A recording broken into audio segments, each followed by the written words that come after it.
Bueno, nosotros hasta acá hemos venido verificando en elementos sometidos a distintos tipos de esfuerzos su resistencia, ¿sí? La verificación de estados límites últimos, como la llamamos, ¿se acuerdan? Verificación de estados límites últimos. Y que la capacidad resistente fuera la suficiente ante los esfuerzos a que puede ser demandada cada pieza estructural por las cargas exteriores, ¿sí? Bueno, pero también hablamos de que debemos verificar los estados límites de servicio, vale decir que no se superara una determinada deformación o que el estado de fisuración estuviese controlado dentro de ciertos límites para que no afecte la durabilidad de la estructura, para que las armaduras estén suficientemente protegidas contra los efectos de la corrosión, ¿sí?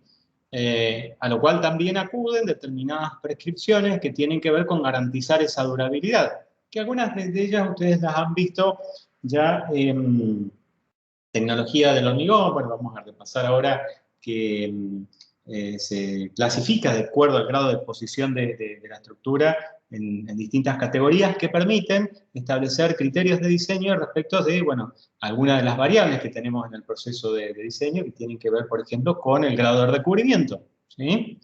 Entonces, de estas cosas se ocupa la verificación de los estados límites de servicio. Y bueno, esto es un poco la diapositiva que en su oportunidad yo les compartí, control de deformaciones, control de fisuración, bueno, en el caso de cargas variables, de cargas dinámicas, ¿sí?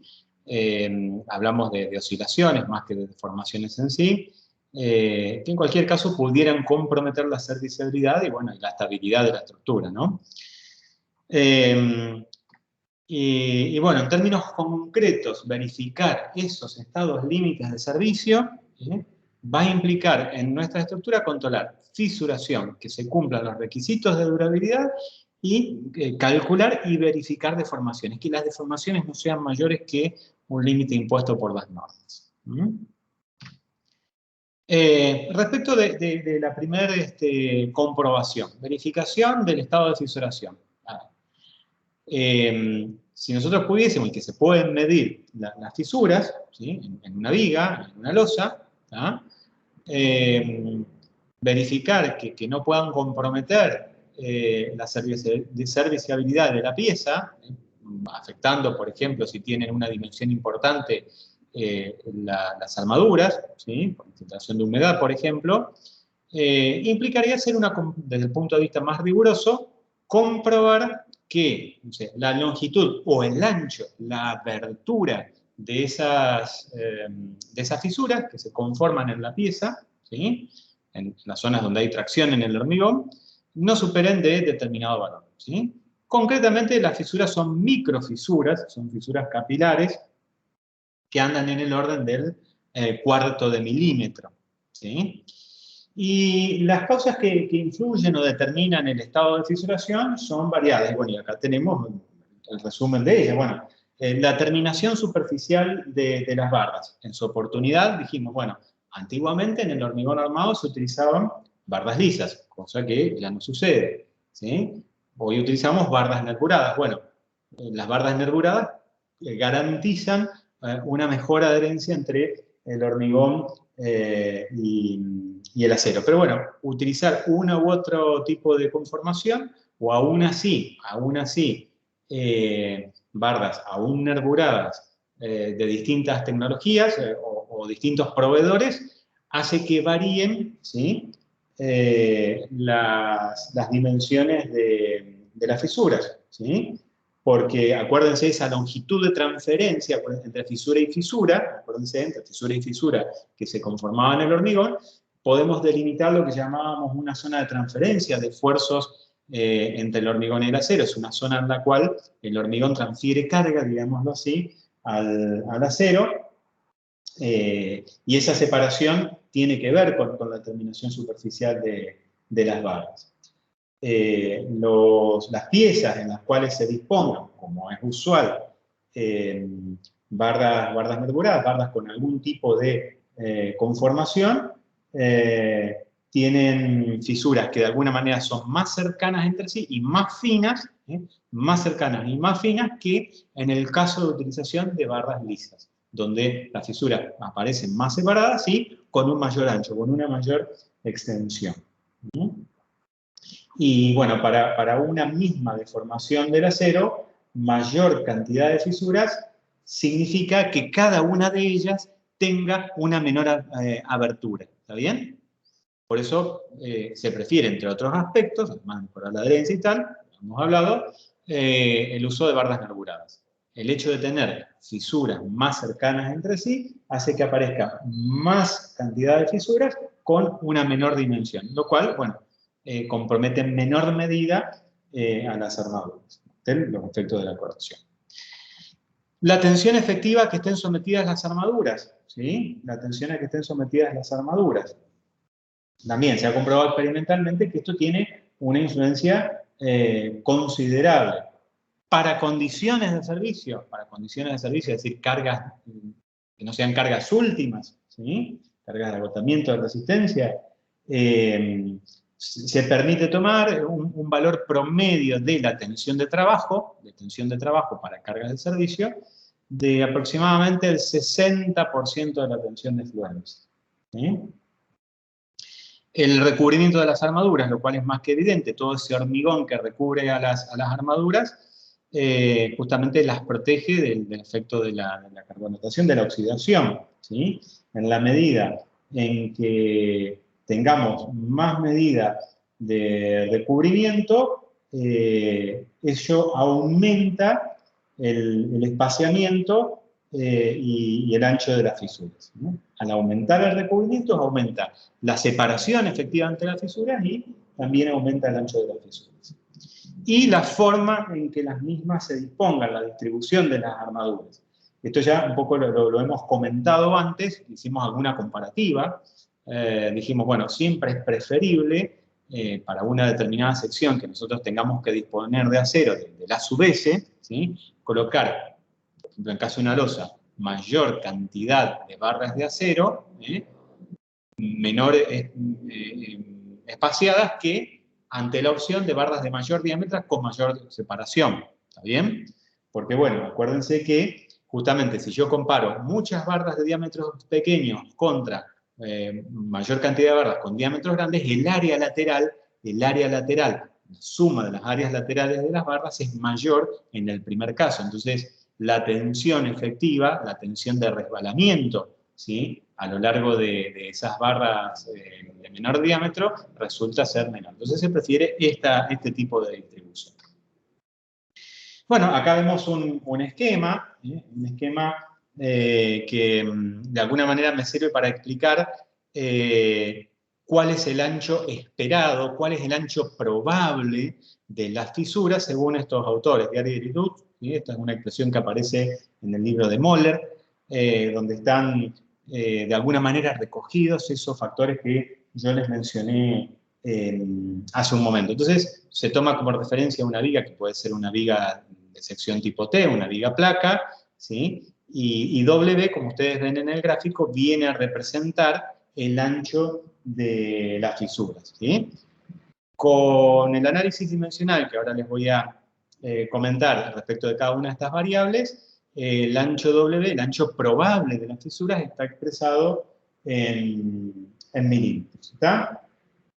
Bueno, y en esta fórmula estamos viendo la influencia del recubrimiento de sub C, que lo tienen acotado acá. De sub C es el espesor del recubrimiento, que se toma desde el baricentro acá de la primera capa hasta el borde inferior de la pieza, el borde traccionado. F sub S es la tensión media de trabajo de las armaduras. ¿Bien? La tensión media de trabajo de las armaduras, que como yo les dije hace un momento, podría tomarse como, por promedio, carga sin mayorar, esto es importante que ustedes lo conceptualicen, como promedio el 60% de la tensión de fluencia. ¿Sí? F sub S, tensión de trabajo de las armaduras en megapascal a los efectos de la valoración en esta forma. A, ¿sí? A es una sección, es un área. ¿Sí?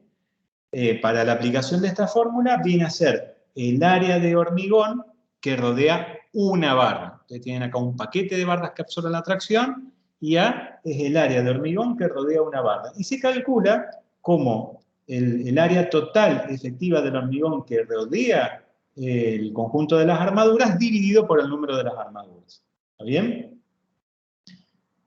Entonces, lo que acá se puede tomar, por eso está la zona pintada en un rayado, digamos, como el área que recubre a las armaduras, se contabiliza esa área efectiva, ¿sí? Y se divide por el número de armaduras y esa es el área que rodea a cada barra, como área promedio. En tanto que luego tenemos esta dimensión, esta constante B, o este factor B, mejor dicho, que representa la relación entre la distancia que hay entre la cara traccionada es el borde inferior, y el baricentro de las armaduras. ¿Sí? El baricentro de las armaduras, fíjense que está desde el eje neutro a una distancia h sub 1, en tanto que la distancia desde el eje neutro al borde inferior viene a ser la distancia h2. Entonces, h2 dividido h1, si lo van anotando, ¿sí? Representa este factor D. Si no lo calculamos con mayor rigurosidad, Moller aconseja tomar valores de beta entre 1,2 y 1,35. 1,2 para vigas y 1,35 para losas. Entonces, a ver si tengo acá, si puedo conectar la tableta, si les voy indicando cada uno de los términos. Un minuto.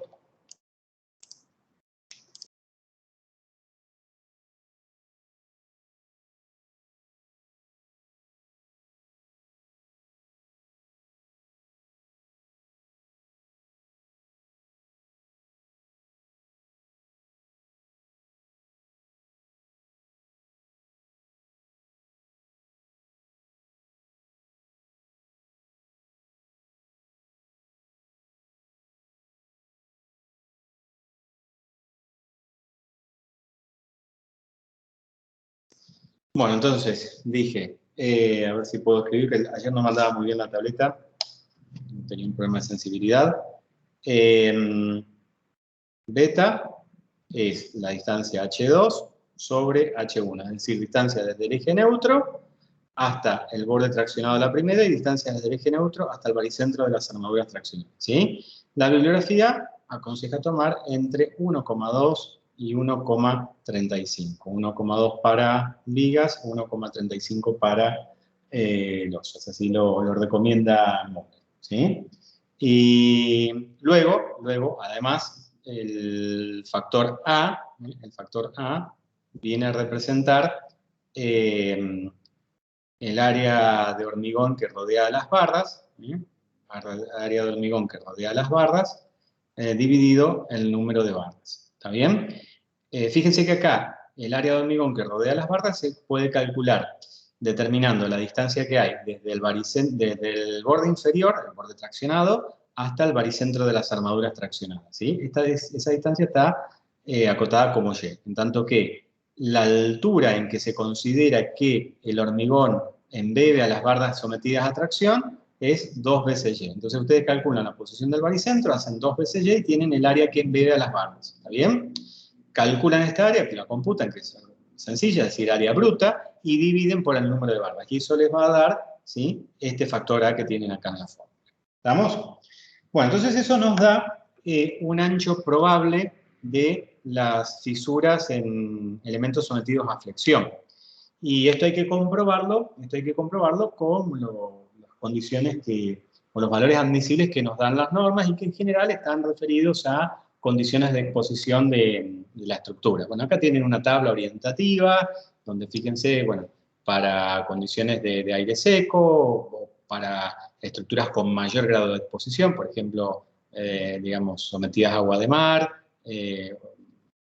mayor contenido de humedad o sustancias con sustancias químicas que pudieran afectar justamente a las armaduras. Bueno, se requiere que el ancho de las fisuras sea menor, justamente para que tener una menor afectación o una menor probabilidad de afectación de las barras de acero.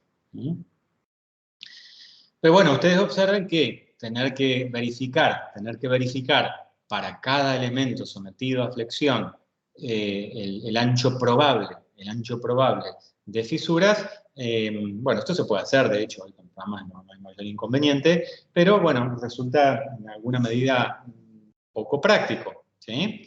Así que de alguna manera los reglamentos establecen algunas disposiciones constructivas, ¿sí?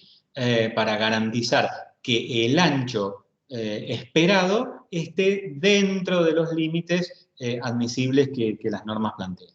Entonces, por ejemplo, se establece que la separación máxima entre armaduras en elementos sometidos a flexión, ¿sí?, sea el menor de los dos valores que tenemos acá tabulados.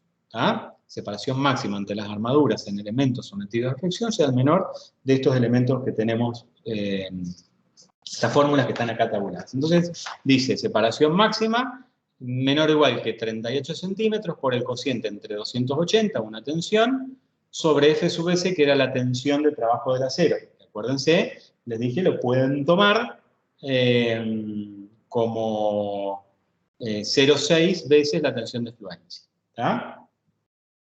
Menos 2,5 veces C sub C, que es el recubrimiento efectivo, el recubrimiento libre. Fíjense que a diferencia de lo que veíamos en la diapositiva anterior, D sub C es el recubrimiento medido desde el borde traccionado hasta el baricentro de la primera capa. Bueno, C sub C vendría a ser esta distancia, la foto por acá. Esto sería C sub C. Es un poco más chiquito que la medida de sub C. Es el recubrimiento efectivo en centímetros. ¿Sí? O 30 centímetros multiplicados por 252 sobre F sub S, que otra vez viene a representar la tensión de trabajo de las armaduras, que la pueden tomar como 0,6 por F sub Y. ¿Sí?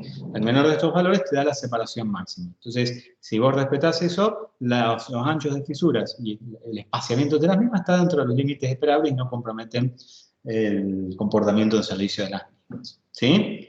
¿Qué más? Imaginemos una viga continua, algo que estuvimos viendo la clase pasada, vigas placa. Viga continua, en donde supongamos que el diagrama de momentos tenga esta conformación.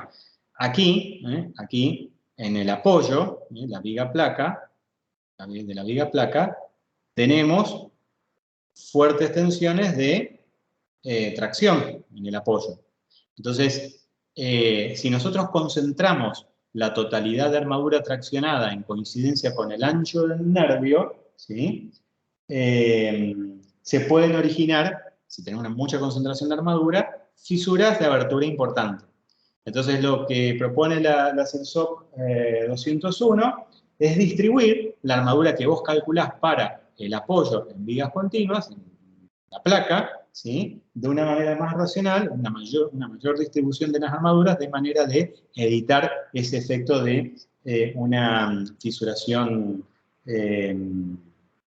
excesiva. Entonces, bueno, en concreto, como solución, lo que se propone es distribuir esa armadura en una longitud que sea 1/10 de la longitud de la pieza o el ancho efectivo, lo que sea menor, ¿está bien? Por eso acá tienen acotado el ancho B o 1/10 de la longitud de la pieza, lo que sea menor.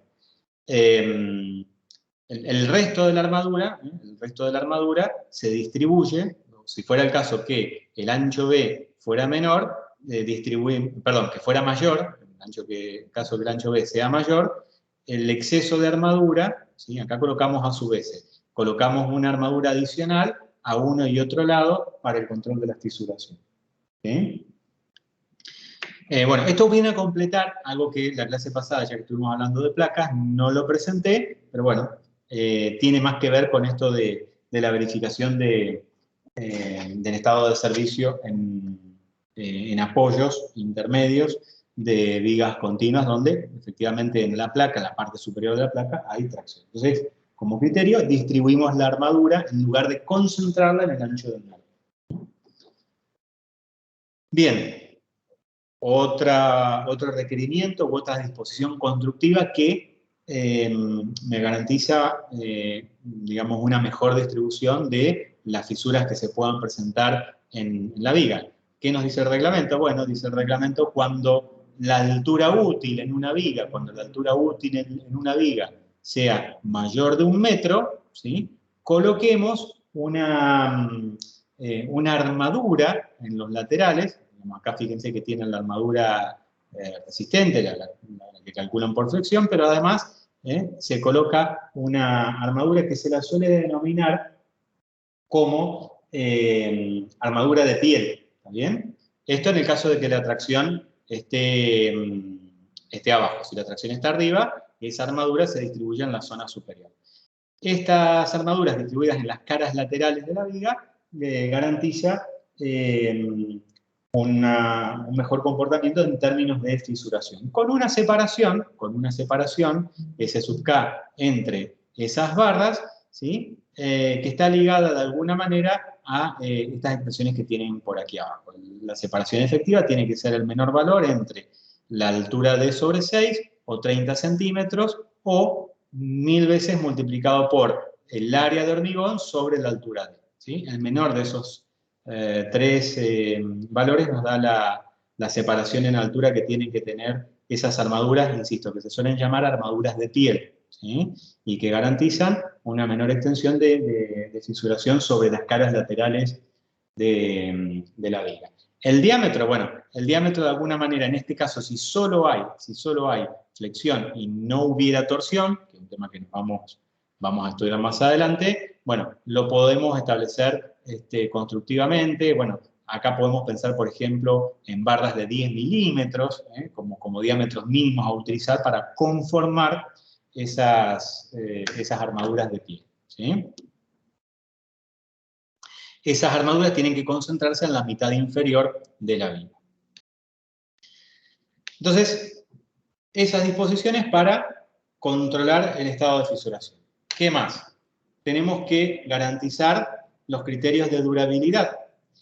Esto implica, ante un determinado grado de exposición de la estructura, que garanticemos calidad en términos de resistencia del hormigón y que dispongamos las armaduras en los distintos elementos con el recubrimiento que nos dice la norma. Bueno, los recubrimientos están listados en el capítulo 7, nosotros les damos por ahí algunos esquemitas donde aparecen los valores típicos de recubrimiento. Siempre pensamos en generar en un recubrimiento mínimo de 2 centímetros. ¿Ah?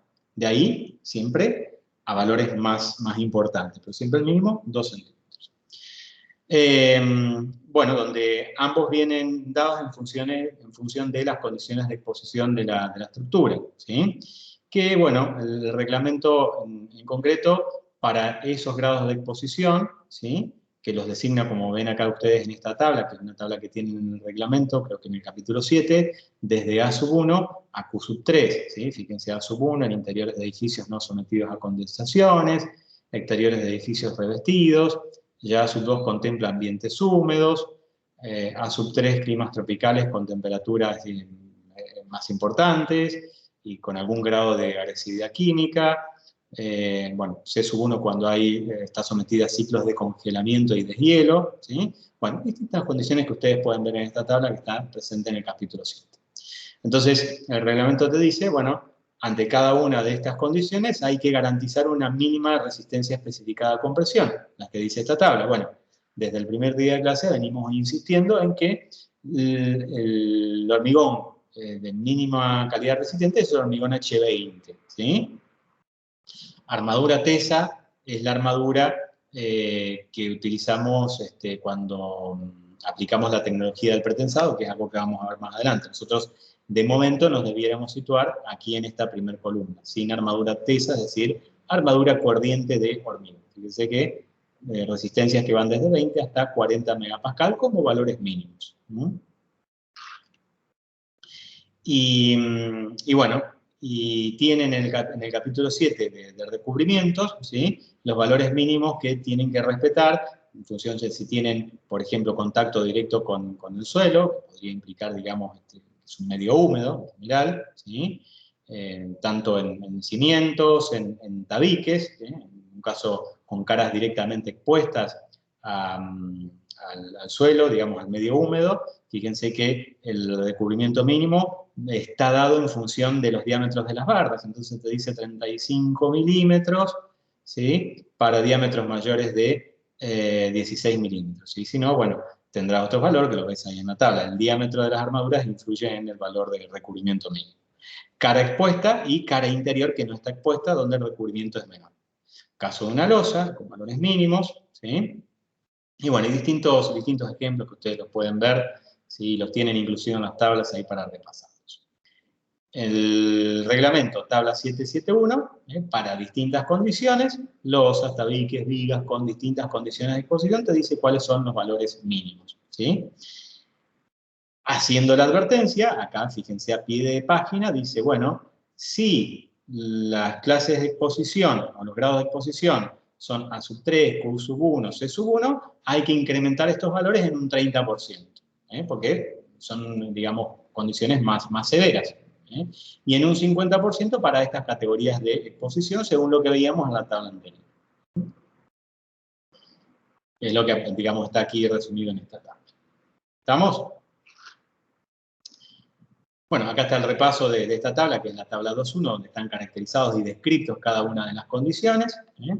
No me voy a detener porque ustedes la pueden ver. En general pensamos en categorías de exposición A1, eventualmente A2, pero bueno, obviamente que podemos tener otro tipo de exposiciones y hay que regular recubrimientos y características resistentes al efecto. Bueno, y llegamos finalmente al control de deformaciones. Control de deformaciones. En este sentido, tenemos que decir que para comprobar deformaciones, tienen que ir al capítulo 9 de la norma, donde está explicado, digamos, la metodología para el cálculo de deformaciones. Pero, digo, nosotros ya hemos venido de alguna manera controlando deformaciones. ¿Y por qué digo esto? Digo esto porque nosotros podríamos efectivamente comprobar las deformaciones para los distintos estados de carga a que pueda estar sometida la estructura y comprobar esas deformaciones o compararlas con los valores admisibles, ¿sí? Bueno, si la deformación que tenemos supera los valores admisibles, tendremos que rediseñar. Lo que hacemos desde resistencia de materiales. Que ahora vamos a ver justamente algunas diferencias para computar las deformaciones en elementos flexionados, teniendo en cuenta que, bueno, resistencia de materiales eran materiales homogéneos. Ahora tenés un material compuesto por otros dos que además se fisura. Entonces, bueno, cambia un poco la cosa. Pero bueno, ya nos vamos a meter en eso. Pero bueno, dije que nosotros esto lo hemos venido haciendo desde que entramos a diseñar losas, a la comprobación o al control de flechas, porque el otro criterio que está aceptado por los reglamentos es que tomemos relaciones de esbeltez, ¿sí?, para losas, o bueno, si fuera el caso para vigas, ¿sí?, que ante determinadas condiciones, ¿sí?, de cargas, de ocupación, de determinadas condiciones o características tecnológicas, ¿sí?, me garantizan que los valores probables de deformación estén por debajo de valores admisibles. Por ahí aparecía, creo que con Jorge lo presentaron, alguna tabla que te da el CIRSOC, más que el CIRSOC en realidad, la sección de comentarios que te dice, bueno, si vos tenés resistencia garantizada a los 28 días, si hiciste procedimientos de curado, si vibraste el hormigón en la colocación, si las separaciones son las adecuadas, si las cargas presentes en la edificación son cargas compatibles con edificaciones para uso en tales características, bueno, el uso o el dimensionamiento de elementos sometidos a flexión con el uso de relaciones de esbeltez es adecuado. Y cuando hablo de relaciones de esbeltez, bueno, no me acuerdo si esto está acá explicitado, estoy hablando de esto que ya digo para ustedes ha sido bastante común,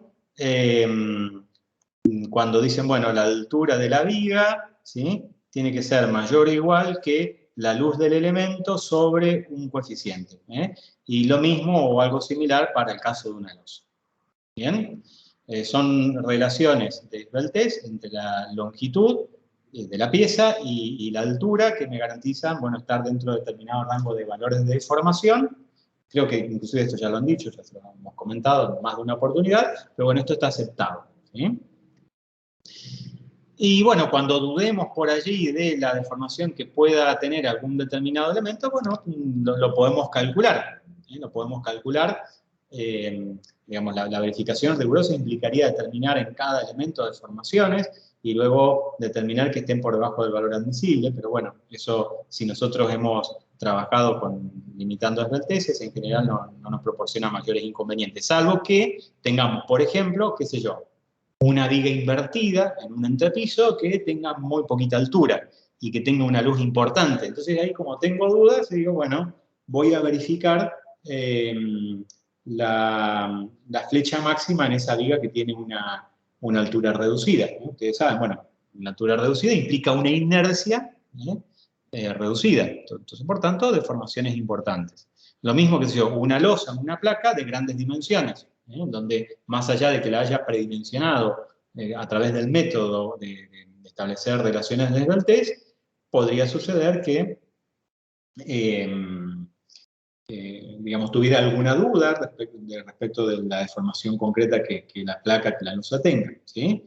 Así que bueno, entonces para esto verificamos flecha. Y obviamente que esto lo podemos hacer a través del uso de software de cálculo para comprobar las deformaciones concretas que tenemos para los estados de carga que preveemos. Y en esto es importante también decir, que cuando verificamos deformaciones, ¿sí? Y esto anótenselo, grábenselo, cuando verificamos deformaciones, se determinan para cargas sin mayorar. ¿Sí? Se determinan las deformaciones para cargas sin mayorar. Entonces, vieron que cuando verificamos resistencias últimas decimos, bueno, la carga requerida, no sé, es la mayor entre 1,4 veces las cargas permanentes o 1,2 de las cargas permanentes más 1,6 de las variables. Bueno, acá no. Acá decís, bueno, la carga de servicio, la mayor carga de servicio esperable, digamos, a que puede estar sometida una viga, ¿sí? Es la suma de permanentes más variables, D más L, no se mayoran, ¿sí? Ténganlo en cuenta esto. Bueno, y acá hay que diferenciar las deformaciones que pueden aparecer en elementos sometidos a flexión y que, bueno, en algún caso pueden depender de las cargas y en otros son netamente dependientes de las cargas. Y bueno, de hecho acá hay un gráfico como para exponerlo. ¿Por qué las clasificamos de esta manera? Hablamos de deformaciones independientes de las cargas. Edades iniciales del hormigón. ¿Sí? Donde se producen justamente el desecamiento del gel de hormigón, ¿sí? Que absorbe justamente el gel de cemento, absorbe todo el agua que lo rodea, ¿sí? Y eso produce interacciones o produce contracciones internas, ¿sí? Debido al desecamiento, que implican ¿sí? Esas deformaciones, que son deformaciones de compresión, tensiones sin la existencia de cargas. Aunque no haya cargas en la estructura, la misma se ve sometida a tensiones internas por efecto de la evaporación del agua contenida en el hormigón y que no se combina químicamente. ¿Ah? La llamada retracción, o contracción, si ustedes lo quieren llamar también de otra forma, el agua que rodea al gel de cemento y que se evapora y no se combina químicamente con el mismo. Esa es la contracción de fraguado y que aparece aunque no haya cargas, aunque no está sometida a cargas la estructura. Hay tensiones antes de la puesta en carga de la estructura, ¿sí? Y que, bueno, naturalmente induce, como la parte comprimida de la viga tiene deformaciones, hay tensiones, ¿sí? Y bueno, eso implica deflexiones en la viga, implica que existen flechas en la viga. Y bueno, y la llamada fluencia o efectos de la temperatura, mejor dicho, por variaciones de temperatura, que implican acortamientos y, bueno, y tracciones que son variables, depende de las variaciones de temperatura y que implican estados de tensión, aunque no existan cargas exteriores. Ahora, cuando las cargas se ponen en evidencia, bueno, pueden ser cargas, en un caso permanentes y en un caso variables. Si las cargas son bajitas, bueno, las piezas se deforman, una viga se curva. Entonces, si las cargas no son muy importantes, desaparecen las cargas y la viga vuelve a su posición anterior. Hablamos de deformaciones elásticas. Ahora, cuando superan determinado valor, bueno, las deformaciones ya caen dentro del campo plástico o inelástico. Y hay un efecto también que es el efecto, al igual que cuando ustedes vieron en tecnología de los materiales, la fluencia en el acero, también aparecen en el hormigón debido a las cargas permanentes. Debido a las cargas permanentes, cargas que están aplicadas en la pieza durante un largo periodo de tiempo, ¿sí? sin sufrir una variación importante, hacen que justamente crezcan de manera importante las deformaciones sin el aumento de las tensiones, sin el aumento de las cargas. ¿Sí? El efecto de la fluencia. Lo mismo que tenés en acero, pero en este caso para una pieza sometida, o para una zona de la pieza sometida a compresión, el llamado efecto de la fluencia lenta. Bueno, hay tablas y hay ábacos que la bibliografía nos presentan para calcular cada uno de estos efectos, es decir, las deformaciones por retracción, hinchamiento, y las deformaciones por fluencia lenta, es decir, por cargas sostenidas a lo largo del tiempo. Algunas se las voy a mostrar ahora. Bueno, estas de acá dependen del nivel de carga, cuando voy a presentar algún ejemplo o algún lineamiento como para que podamos determinar deformaciones elásticas o inelásticas. Acá justamente tenemos un gráfico que nos demuestra que, fíjense, ante la ausencia de cargas, justamente, ¿sí? Esto es crecimiento de las cargas, crecimiento de las tensiones y crecimiento de las cargas a lo largo del tiempo. Si no hay cargas durante un largo tiempo, obviamente que la pieza no tiene deformaciones. Ahora, si se hacen crecer las tensiones o las cargas exteriores sobre la pieza, inmediatamente empiezan a aparecer las deformaciones, ¿sí? En este eje horizontal medimos tiempo, en el eje vertical medimos deformaciones. En este caso pueden ser deformaciones específicas, ¿sí? Esas deformaciones, digamos, tienen una componente elástica y una componente plástica, que depende básicamente de la magnitud de las cargas aplicadas. Ustedes saben, lo conocen desde resistencia de materiales o de tecnología de materiales, ¿sí? Que sean elásticas o plásticas dependen de la magnitud de las cargas exteriores. Si esas cargas se mantienen sostenidamente sobre la pieza, empieza a operar el efecto de la llamada fluencia lenta. Cargas que se aplican durante largo periodo de tiempo, ¿sí? Empiezan a poner en evidencia el efecto de la fluencia lenta. Es decir, la deformación crece mucho. Y fíjense, puede crecer hasta el doble de las deformaciones llamadas instantáneas, ¿sí? Estas deformaciones son deformaciones instantáneas. Y estas son deformaciones a largo plazo, las deformaciones por fluencia. Epsilon E, deformaciones elásticas. Epsilon P, deformaciones plásticas, instantáneas. Epsilon Nu, deformaciones por fluencia, deformaciones que crecen a lo largo del tiempo. Estas deformaciones crecen hasta un cierto valor y después tienden a estabilizarse. ¿Ah? Fíjense que, y así sucede, tienden a ser hasta 2 o 3 veces las deformaciones instantáneas. Si las cargas exteriores desaparecen súbitamente, por ejemplo, inmediatamente desaparecen una parte de las deformaciones que tiene la pieza. ¿Cuáles? Bueno, obviamente las elásticas, las recuperables, ¿sí? Las recuperables desaparecen. quedan impresas las correspondientes al efecto de la fluencia lenta y las plásticas porque hemos superado el límite, ¿sí? El límite en que aparecen las deformaciones o hasta donde se extiende el comportamiento elástico, ¿sí? Y bueno, si dejamos sin carga la pieza durante largo tiempo, se verifica un decrecimiento de las deformaciones, ¿sí? Digamos, quedan las deformaciones plásticas y parte de las deformaciones por fluencia, que también las deformaciones por fluencia tienen una componente elástica y una componente plástica, ¿sí? Si queda en forma sostenida sin cargar la pieza, se recupera la parte elástica de estas deformaciones por fluencia. ¿Estamos? Así que bueno, estas serían las deformaciones a largo plazo. Como les decía antes, estas deformaciones, las deformaciones por fluencia, tienen ustedes ahí los modelos matemáticos, si quieren pueden ver, se los recomiendo que lo vean, en el segundo capítulo de Leonhardt, el libro Estructuras de Hormigón, el tomo 1, capítulo 2. Hay modelos matemáticos que nos permiten calcular las deformaciones por fluencia debido a los variados efectos que influyen en el efecto de la fluencia lenta.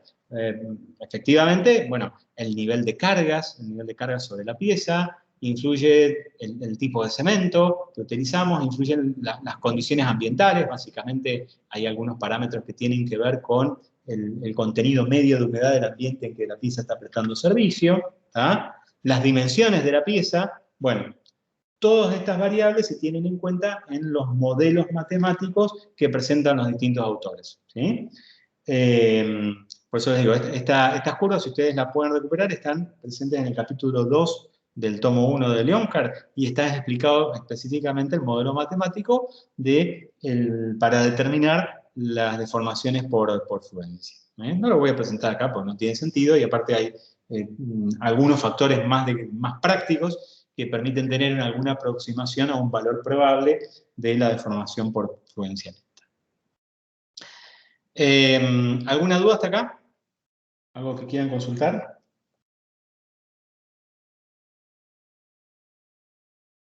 ¿No? Bueno.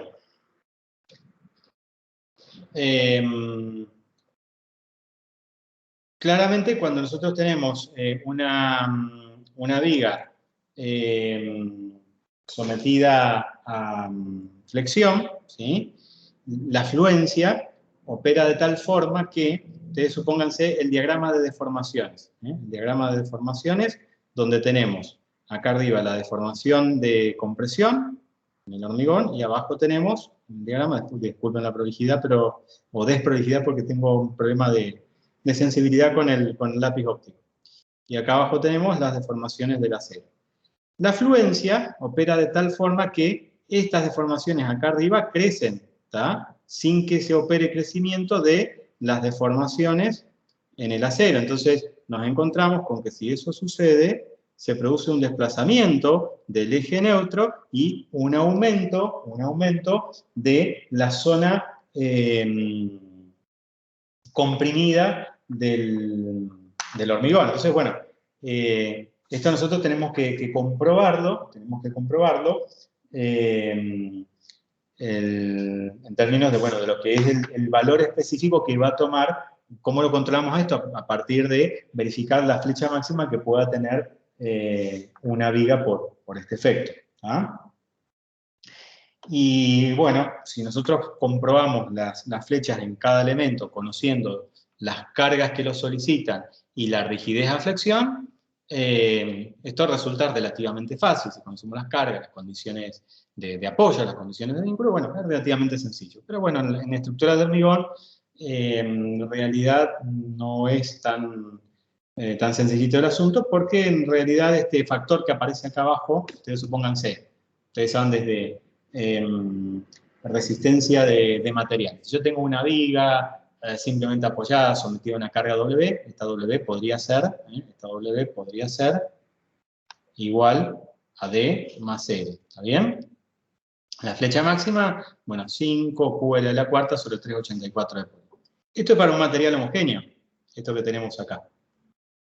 Y como yo les dije al principio,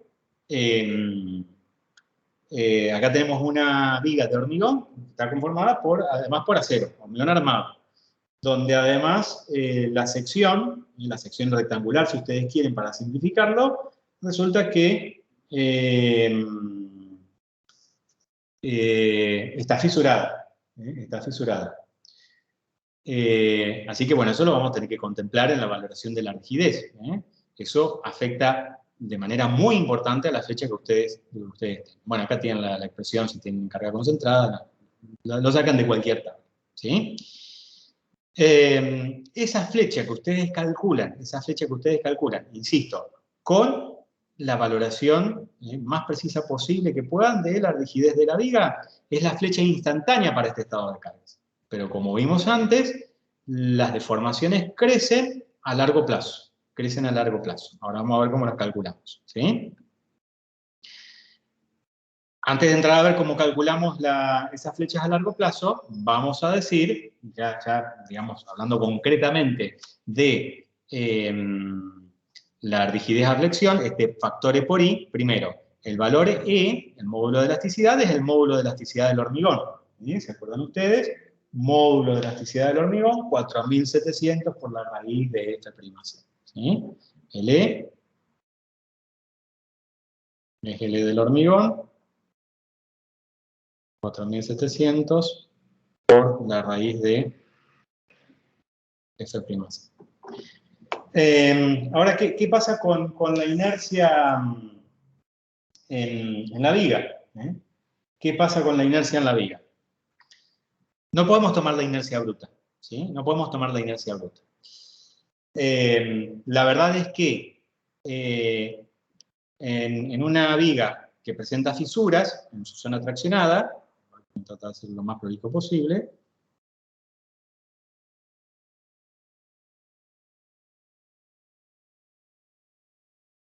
En la zona entre fisuras donde hay colaboración entre hormigón y acero, la inercia que podríamos tomar sería la inercia, acá la inercia de la sección homogeneizada. Ahora, en las cercanías de la zona fisurada, deberíamos tomar la inercia de la sección homogeneizada, pero ya fisurada. ¿Ah? Entonces, de acuerdo a la zona donde vos calcules la flecha, la inercia a tomar sería distinta. Entonces, como la inercia es un factor muy importante en la valoración de la rigidez, y a nosotros nos interesa calcular la flecha máxima, primero, es casi imposible determinarlo con exactitud. ¿tá? Entonces hablamos siempre de valores probables. Y los estudios experimentales en general demuestran que las flechas máximas ocurren en una viga después de que se alcanza el momento máximo, ¿sí? Y se supera el momento de fisuración. ¿Está bien? Los estudios demuestran, insisto, que la flecha máxima se alcanza cuando se ha llegado a un valor de momento máximo que supera al momento de fisuración. El momento de fisuración nosotros ya lo vimos cuando resolvimos, creo que el ejemplo 19 de la guía, ¿sí? El ejemplo 19 de la guía, y bueno, acá yo lo señalo. El momento crítico es el producto de la tensión de rotura por tracción en flexión, que acuérdense era 0,625 por la raíz de F', cuando estábamos, ¿se acuerdan? En el límite entre el estado 1 y el estado 2, el estado 1 de comportamiento homogéneo y el estado 2 de fisuración, bueno, entonces vos acá tomabas, acuérdense, calculaban para la sección homogeneizada, la inercia, ¿sí? De la suma de hormigón y acero, entonces computabas acá la tensión de rotura por tracción en flexión, por el momento de inercia de la sección homogeneizada, que bueno, de manera aproximada lo podés tomar o considerar igual a la inercia bruta de la sección de hormigón, dividido la altura de la zona traccionada en la viga. Este es el momento crítico que utilizamos en estas expresiones. Y donde M sub A viene a representar, el momento máximo en la sección en donde yo quiero calcular la flecha. ¿Sí? Bueno, acá en esta expresión ustedes tienen el momento crítico calculado con esta expresión, momento m sub a es el momento máximo en la viga, y sub g es el momento de inercia bruto de la sección de hormigón, ¿sí? Y bueno, y aparece también en el segundo término. Este momento de inercia es el momento de inercia llamado efectivo, y es el que nosotros debiéramos utilizar para el cálculo de la rigidez. Se llama momento de inercia efectivo. Si el momento máximo, m sub a es menor o igual que el momento crítico, ¿sí? el momento de inercia efectivo se puede tomar igual al momento de inercia de la sección homogeneizada, como les dije acá, porque bueno, la viga no se ha fisurado, ¿está bien? Ahora, si el momento máximo en la viga es mayor o igual que 3 veces el momento crítico, que es el llamado momento de fisuración, el momento de inercia efectivo, I sub B, ¿sí? tiende a ser igual al momento de inercia homogeneizado de la sección fisurada. Así que podrían, en todo caso, tomar este valor. Pero si no, bueno, para valores intermedios trabajan con esta fórmula. ¿Estamos? Con ese valor de inercia efectivo, y para las características que correspondan acá, computan la flecha. Obviamente que esto lo pueden hacer también con un programa de cálculo. ¿Sí? Bueno, esa es la flecha instantánea. ¿Está bien? ¿Termina acá el tema? No, no termina acá el tema, porque, bueno, en realidad, esa flecha, como vimos antes, se incrementa, si las cargas son cargas permanentes, se incrementan por efecto de la fluencia lenta. Entonces tengo que tenerlas en cuenta, ¿sí? Y bueno, y la norma y la bibliografía nos dan una curva de fluencia, para la cual, en función de la edad de carga, dice acá duración de la carga en meses, pero tiene que ver el tiempo en que está aplicada la carga, vemos o nos da un factor épsilon, que interviene en el cálculo del factor de fluencia. Lambda es el llamado factor de fluencia, y viene a ser el factor que obtenemos de esta tabla que vincula la edad de la puesta en carga de la pieza, ¿sí? Entonces vos entrás en este eje, desde este eje horizontal, cortás a la curva y medís acá el factor épsilon que llevas para calcular el factor de fluencia. Dividido la suma de 1 más 50 veces ρ', donde ρ' es la cuantía, bueno, acá está indicado, es la cuantía, ¿sí? de la armadura comprimida, en la sección de hormigón. Entonces, ρ' es A sub S', si ustedes quieren, dividido B por D. Acuérdense, cuantía de acero. ¿Ah? Porque, bueno, justamente las armaduras restringen, la colocación de armaduras en zona comprimida, restringen el crecimiento de las deformaciones por fluencia lenta. Como hay una transferencia de deformaciones y de carga entre hormigón y acero, bueno, las armaduras te restringen la deformación por fluencia. Entonces aparecen acá afectando al factor, ¿sí? Este factor de fluencia se multiplica por las deformaciones instantáneas, por ejemplo, para las deformaciones que producen las cargas permanentes, y te dan las flechas a largo plazo. Las flechas a largo plazo. ¿Sí? ¿Se entiende lo que digo o no? ¿Consultas? Fíjense que el factor de la tabla 2, a largo plazo, las estructuras, digamos, las pensamos con que entran en carga, un periodo, digamos, mayor ya a los 28 días, ya entran en carga, digamos, ¿sí? Pero bueno, para largo plazo, este factor épsilon tiende a 2. Lo podemos tomar sin mayor error como un valor representativo, o un valor promedio, digamos, para el cálculo del factor de fluencia. Bueno, chicos, vamos hasta acá. Consultas. Entonces, las flechas que producen las cargas permanentes se amplifican con el factor de fluencia. ¿Qué pasa si aparecen las sobrecargas L? ¿Sí?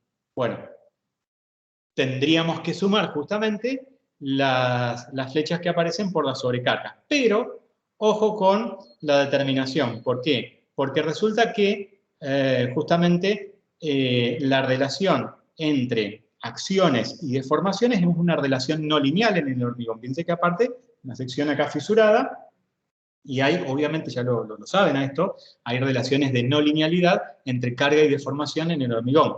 Con lo cual, para calcular las deformaciones debidas a cargas permanentes a largo plazo y la superposición de las deformaciones por sobrecargas, ¿sí? Debemos acometerla como aquí está apuntado. Determinamos las flechas por cargas permanentes, ¿sí? Acá están indicadas como delta y sub D, deformaciones instantáneas. Las amplificamos para tener en cuenta el factor de la afluencia, multiplicándolas por el factor lambda, ¿sí? La flecha total es la instantánea más este adicional de la afluencia lenta, ¿sí? Con lo cual nos situaríamos por acá, ¿no? Este sería el valor de la afluencia teniendo en cuenta, perdón, de la flecha teniendo en cuenta la afluencia. La de las permanentes, que se desarrolla hasta un determinado valor, más el efecto de la afluencia, claramente carga constante con crecimiento de la deformación. Y si aparecen más cargas, ¿qué sería más carga? Sobrecargas de uso. Crecen obviamente las deformaciones. Entonces, respecto de esta, ¿cómo las calculamos? Fíjense, para calcularlas tenemos que determinarlas como una superposición entre la flecha instantánea que produciría la superposición de la suma de las permanentes más las sobrecargas y restarles la deformación instantánea que producen las cargas permanentes. De esa manera se calculan las deformaciones que producen las sobrecargas. ¿Por qué esta forma de calcularlas? Porque la relación entre carga y deformación es no lineal. Entonces ello nos impone que debamos determinar una flecha, llamémosla ficticia, que sería la suma de las que producen sobrecargas más sobrecargas, y debamos restar de las que producen las cargas permanentes. ¿Sí?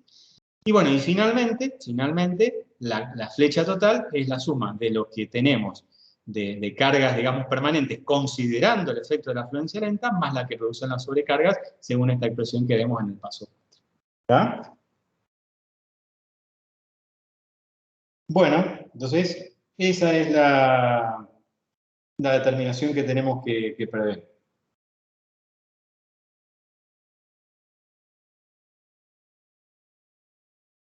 ¿Dudas? ¿Consultas?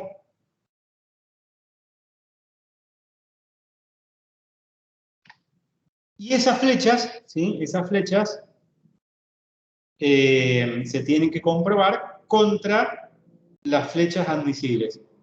Bueno, el reglamento en la tabla 9.5b nos dice, bueno, flechas admisibles, bueno, distintas condiciones, para distintos tipos de subestructuras, bueno, límite de deformación, L sobre 180, L sobre 360, L sobre 480, no sé, lo que sea, lo que corresponda aplicar. Si no me da, bueno, rediseño. Y esto implica la determinación de flechas. No es nada más que eso. Yo para completarlo los remito a la bibliografía, al libro de Moller, al libro de Leonhardt, ¿sí? Como para que estudien y consideren el tema y lo apliquen a un ejemplo. No sé si está Jorge o está Axel, pero bueno, yo lo que planteo es una actividad práctica, ¿sí? Les pido que tomen la viga del ejemplo número 25, la viga del ejemplo número 25 de la guía de trabajos prácticos y calculen la deformación, calculen la flecha.